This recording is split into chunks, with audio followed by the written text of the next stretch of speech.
Olá, tudo bem? Conseguiram rezar? Espero que tenham aproveitado bem deste momento e que tenha ficado no coração de vocês aquele gostinho de quero mais. Passaremos agora ao segundo tema de hoje, que será sobre a Eucaristia. Tema este já estudado e refletido por nós em nossas equipes este mês. Antes, invoquemos o Espírito Santo de Deus para que nos ilumine, abra nosso coração e assim nos prepare para acolher o que Deus tem a nos falar. Vinde, Espírito Santo, enchei os corações dos vossos fiéis e acendei neles o fogo do vosso amor. Enviai o vosso Espírito e tudo será criado, e renovareis a face da terra. Oremos, ó Deus, que instruíste os corações dos vossos fiéis com a luz do Espírito Santo, fazei que apreciemos retamente todas as coisas, segundo o mesmo Espírito, e gozemos sempre da sua consolação, por Cristo, Senhor nosso. Amém. Nós passaremos a ler neste momento o texto que relata a ceia do Senhor. É tirado do Evangelho de São Lucas, capítulo 22, de 14 a 22. Quando chegou a hora, Jesus pôs-se à mesa com os apóstolos e disse: Desejei ardentemente comer esta ceia convosco, antes de sofrer. Pois eu vos digo que nunca mais a comerei, até que ela se realize no reino de Deus. Então Jesus tomou um cálice, deu graças e disse: Tomai este cálice e reparti entre vós. Pois eu vos digo que de agora em diante não mais bebereis do fruto da videira, até que venha o reino de Deus. Fazei isto em memória de mim. A seguir, Jesus tomou o pão, deu graças, partiu-o e deu aos discípulos, dizendo: Isto é o meu corpo que é dado por vós. Fazei isto em memória de mim. Depois da ceia, Jesus fez o mesmo com o cálice, dizendo: Este cálice é a nova aliança no meu sangue, que é derramado por vós. Mas, eis que a mão do que me trai está comigo à mesa. Porque, na verdade, o Filho do Homem vai ser entregue segundo o que está determinado. Mas ai daquele homem por quem é traído. Palavra da salvação. Glória a vós, Senhor.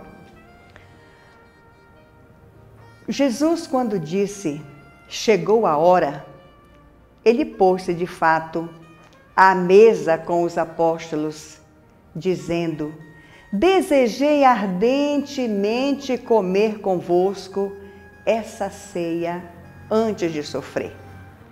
Pois eu vos digo que nunca mais a comerei, até que ela se realize no reino de Deus. Essas palavras de Jesus relatam o quanto estava esperando por esse momento e os sentimentos que perpassavam seu coração, pois este seria diferente de todos os outros. Ele sabia que o seu tempo estava chegando ao final e precisava concretizar aquilo que o seu coração pedia. Por isso solicitou aos seus discípulos que fossem preparar um lugar para a ceia. Essa seria a derradeira.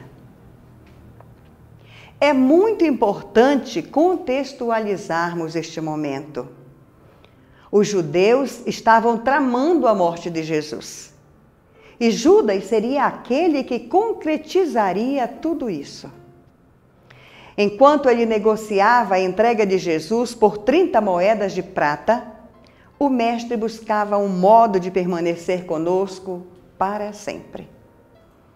Esse momento deve ter sido muito difícil para Jesus, pois estava vivendo um sentimento de traição por parte de um seguidor seu. Acredito que a maioria de nós já sentiu o gostinho da traição.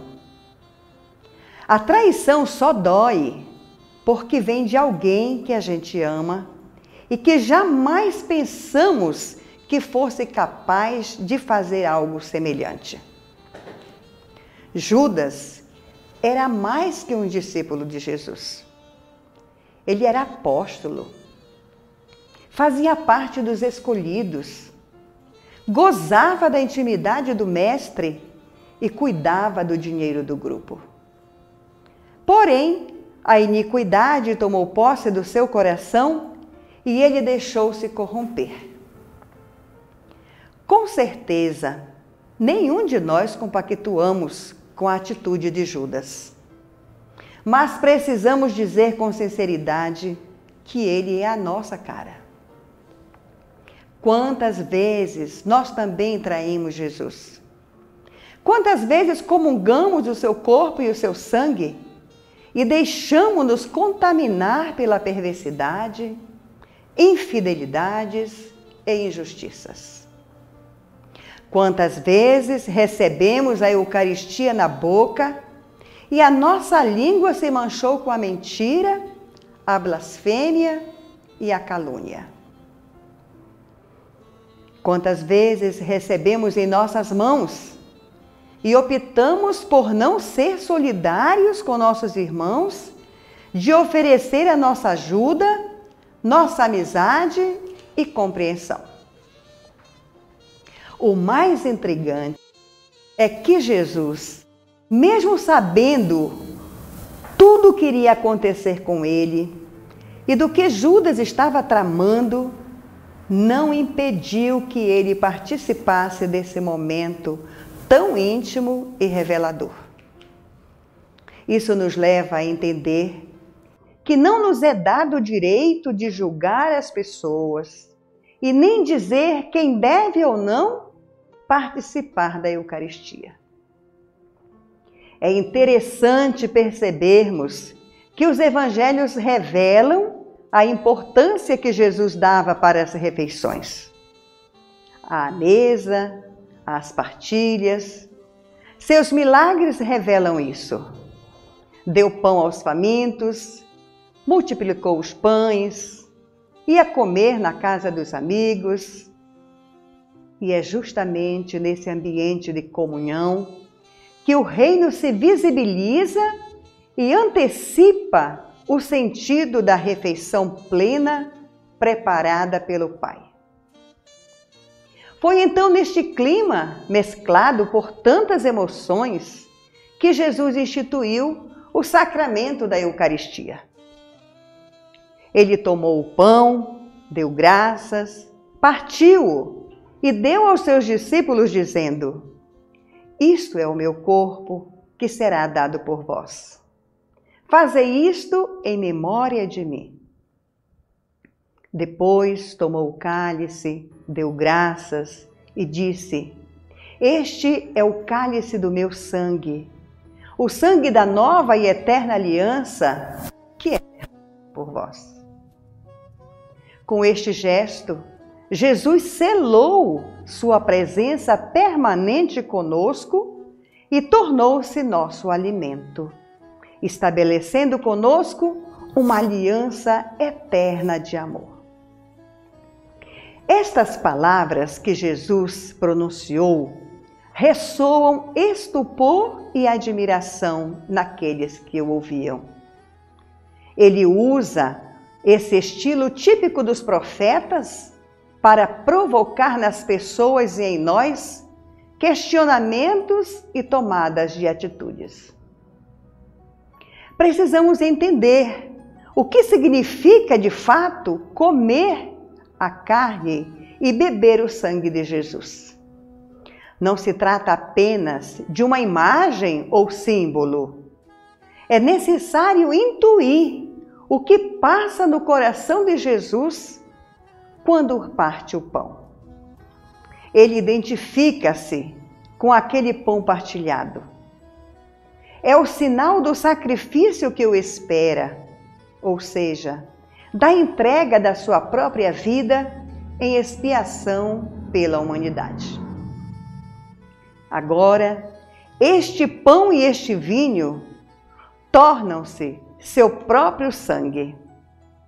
Por isso, Eucaristia não é uma simples comemoração daquilo que Jesus fez na última ceia. Ela é memorial, ou seja, um gesto que atualiza e torna presente a morte e ressurreição de Jesus. O pão é realmente seu corpo, oferecido por nós, e o vinho é realmente seu sangue, derramado pela remissão dos nossos pecados.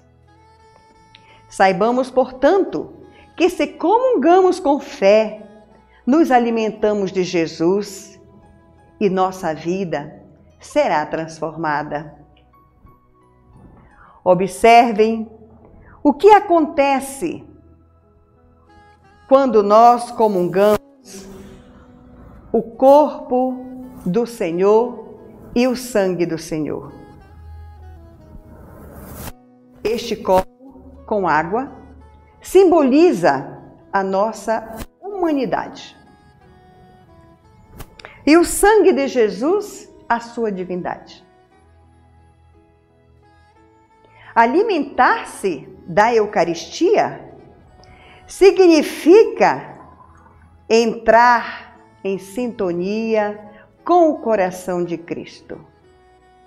Assimilar suas escolhas, seus sentimentos e atitudes. Significa entrar num dinamismo de amor e tornar-nos pessoas de perdão, de reconciliação, de partilha, sermos continuidade do mistério eucarístico, pois através de nós, Jesus continuará o seu mistério eucarístico. Jesus fará sua passagem pela terra através de nós. Não se trata de intimismo, mas de comprometimento com a vida dos irmãos. Participar de suas dores e ajudá-los a recuperarem a própria dignidade de filhos de Deus. E assim, à medida que comungo o corpo do Senhor e o seu sangue, a minha vida vai se transformando e ficando semelhante a Ele.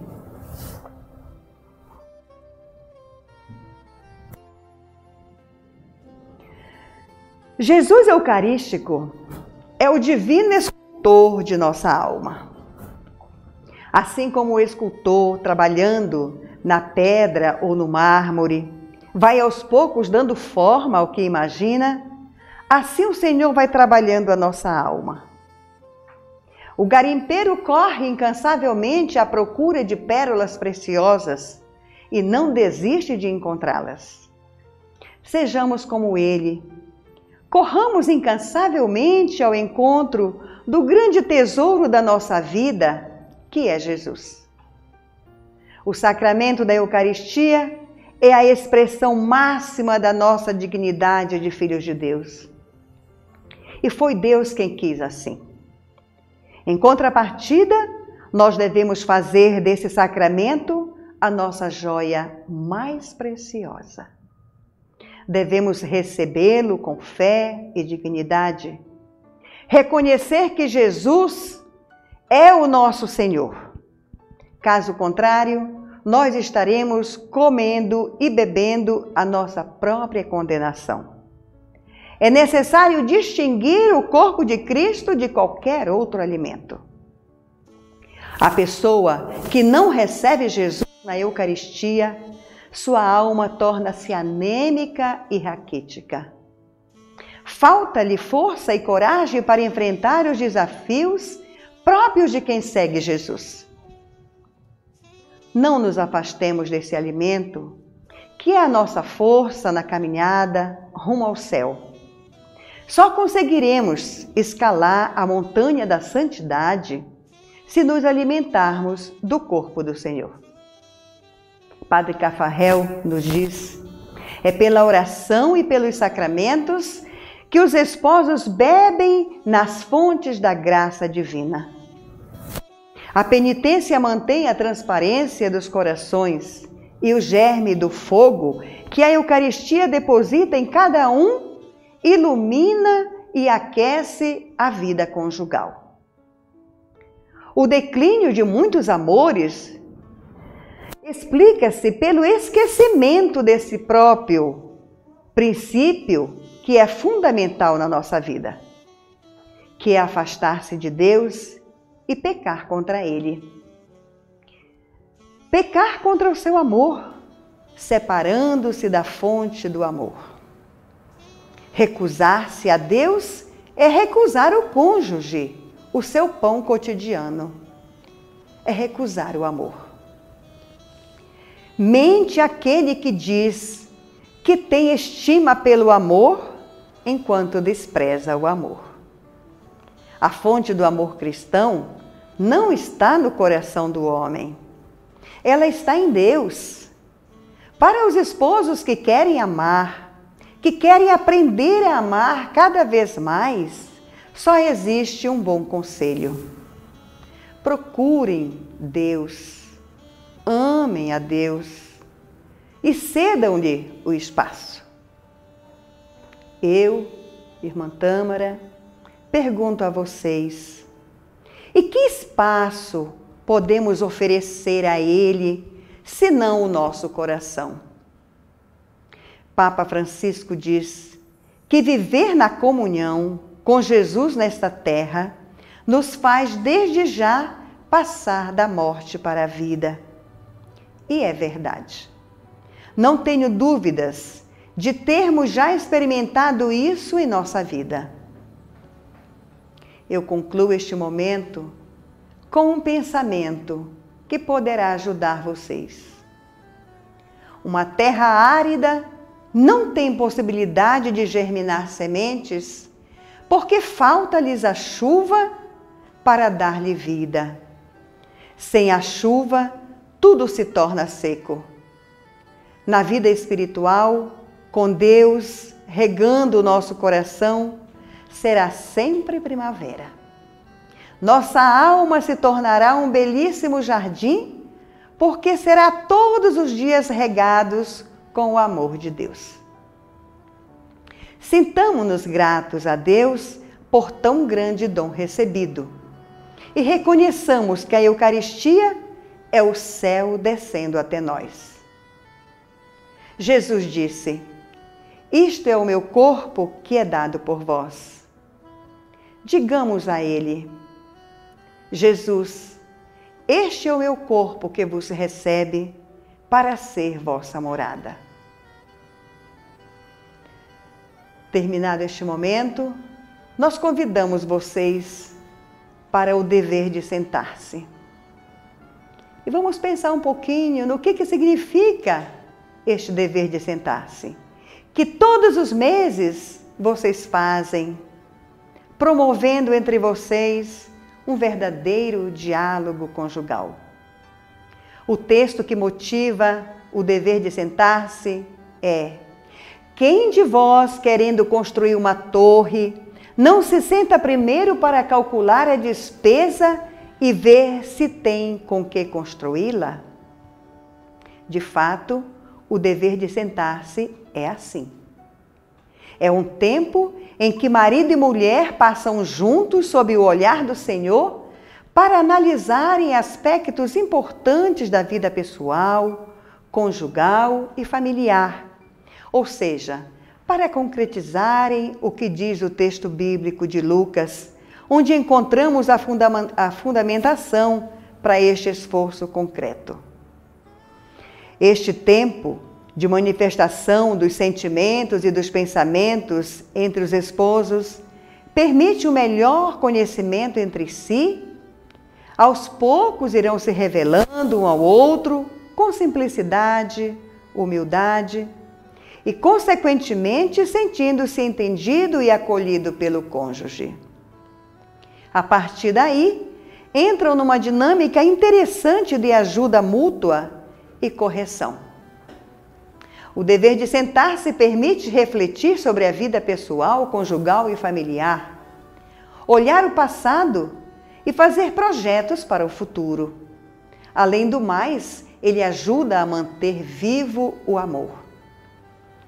É sempre bom recomeçar e começar o dever de sentar-se com uma prece ou um momento de silêncio para que o casal tome consciência da presença de Deus entre eles. O silêncio aprofunda o olhar de um sobre o outro, aproxima Deus e cria uma atmosfera favorável. O dever de sentar-se, que farão hoje, será sobre a Eucaristia, pão partilhado numa mesa de amigos, espaço familiar de refeição e comunhão.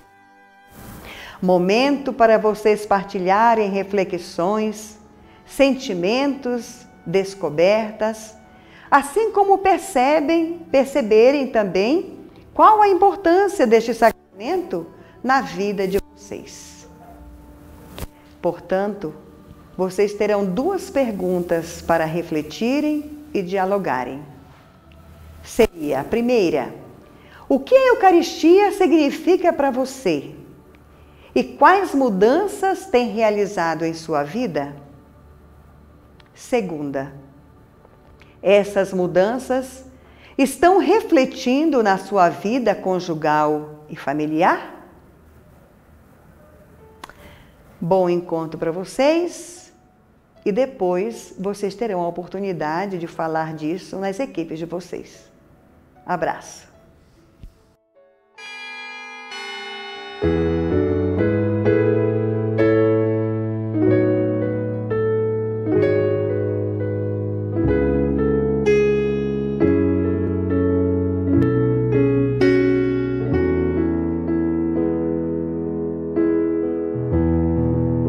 Diante de ti, Senhor,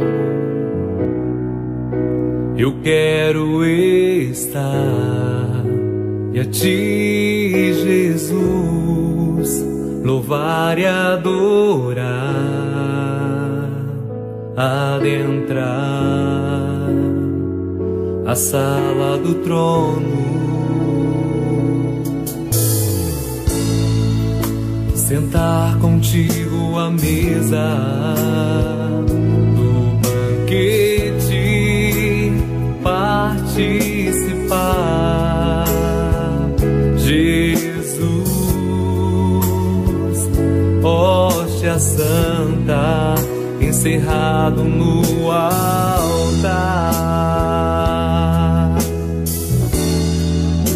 Tu és para mim, Senhor, a fortaleza, toda a riqueza em meu coração.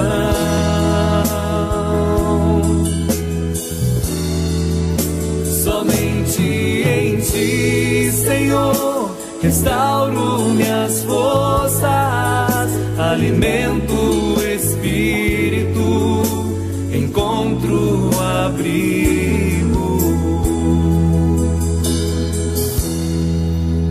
E ao receber-te, Senhor,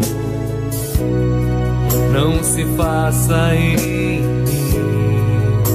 motivo algum de condenação, mas se faça assim, presença tua em mim. Oh, tu és para mim, Senhor, a fortaleza, toda a riqueza em meu coração, em meu coração. Somente em ti, Senhor, restauro minhas forças, alimento o espírito, encontro abrigo. E ao receber-te, Senhor, não se faça em mim motivo algum de condenação, mas se faça assim, presença tua em mim. Tu és para mim, Senhor, a fortaleza, toda a riqueza em meu coração, em meu coração. Somente em ti, Senhor, restauro minhas forças, alimento o espírito, encontro abrigo. Tu és para mim, Senhor, a fortaleza, toda a riqueza em meu coração, em meu coração. Somente em ti, Senhor, restauro